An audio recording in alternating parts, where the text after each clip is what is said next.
So I'm back! I've brought two stories with me today, Hugless Douglas and You Can't Take an Elephant on a Bus.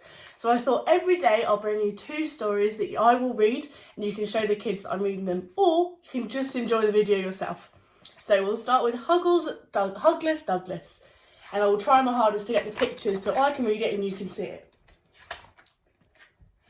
One spring morning, a big came from the back of a deep, dark cave. It was a young brown bear, and his name was Douglas. "I need a hug," said Douglas. So he wriggled out of his pyjamas, brushed his hair, put on a scarf, and went to look for one. "My best hugs are big," thought Douglas. So he went up to the biggest thing he could find, wrapped his arms all the way around it, and gave it a squeeze. It didn't quite feel right. "Oh," grunted Douglas, "it's a bit too heavy." "My best hugs are tall," thought Douglas. So he went up to the tallest thing he could find. He hugged the bottom, he hugged the middle, and he hugged the top as high as he could reach. But it was all wrong, and it had splinters. Ouch! "My best hugs are comfy," thought Douglas, and he trotted towards a cosy-looking bush. He cuddled the bush, but something felt very odd. The leaves quivered and trembled and ran away. "Give us a hug," cried Douglas.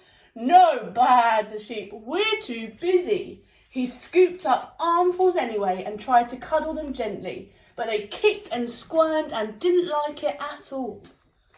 "Poor Douglas, why can't I find a hug?" he said.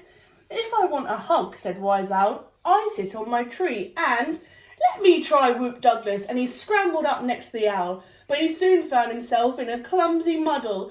"Twit-to-woo," said the owl crossly. "I only wanted a hug," sniffed Douglas. "Perhaps there's one down here." He felt something long-eared and rabbity and gave it a tug. Douglas could tell the rabbit didn't want a hug.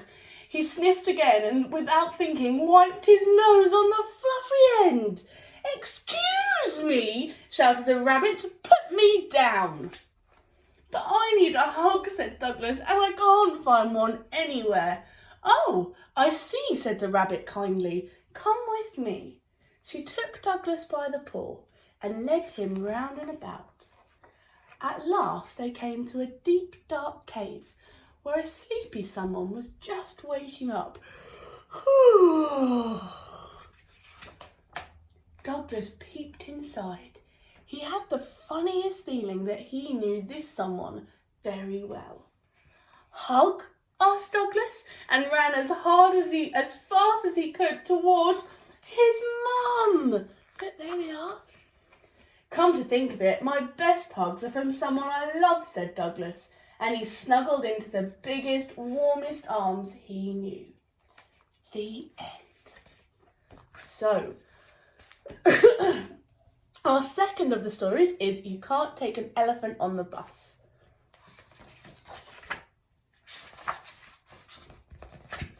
There we can see the elephant in the bus. You can't take an elephant on the bus. It would simply cause a terrible fuss. Elephants' bottoms are far heavy and fat and would certainly squash the seats quite flat. And don't sit a monkey in a shopping trolley, for monkeys are naughty and find it jolly to snatch your shopping and chuck it about. No, leave monkey at home when you go about. Look, he's about to throw something there. Nor should a tiger travel by train. Think of the panic, think of the pain. Tigers are built to spring and to leap. Think of the passengers half asleep. And don't hail a taxi if the driver's a seal. With such slippery flippers, he can't grasp the wheel. The taxi will slither and probably swerve, then throw everyone out at the very next curve. A centipede on roller skates is rather bizarre. With 100 feet, he'd go fast and go far. But to put on his boots would take an age. He'd get in a temper, he'd get in a rage. And don't put a camel on a sailing boat. It's far too tricky to keep afloat. His hump and his feet would, I think, capsize the vessel and make it sink. No, look. A giraffe in an aeroplane wouldn't be right. The roof of the plane just hasn't the height. With legs and a neck so bony and long, a giraffe on a plane would simply be wrong. And don't ask a whale to ride a bike. Just imagine what it would be like, without a bottom to sit on the seats, and how would he pedal without any feet? A pig on a skateboard, another mistake. He'd be too heavy, it would probably break, or his trotters would totter unable to grip, and up and over the skateboard would flip. And I wouldn't put a hippo in a hot air balloon. The basket's too small, there wouldn't be room, and if it did fly with hippo's great weight, it would come crashing down in a terrible state. And never let a bear near an ice cream van. Bears gobble up ice cream as fast as they can, and if they're stopped they get annoyed, and an angry bear is best to avoid. Then how can we travel, the animals shout? How can we animals get carried about? What's the best vehicle? We haven't a clue. Well, I've got an idea. How about you?